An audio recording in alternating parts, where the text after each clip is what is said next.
Айшаның папасын мен өрт сөндірушімін. Білесіңдер ме? Мен осында өрт сөндірушімін. Адамдарды құтқарамын. От көрсеңдер, қиыншылық көрсеңдер, ата-аналарыңа айтыңдар. Ата-аналар сол бізге телефон соғып бізді шақырады. Біз өрт сөндіруші тез барамыз. Сосын тез өртті сөндіреміз. Жақсы ма? Байланысты төтенше жағдайларға жауап беретін оқытылған мамандар. Олардың батылдығы мен ашылған әрекеті күн сайын өмірді сақтап, қоғамды қорғайды. Өрт сөндірушілер өртті сөндіріп қана қоймайды. Олар сондай-ақ адамдарды қауіпті жағдайлардан құтқарады. Алғашқы медициналық көмек көрсетеді.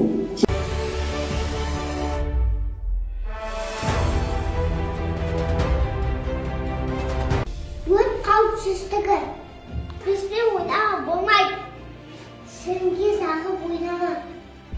Зағыппен ойнаға болмайды. Өрт кезінде сүзбе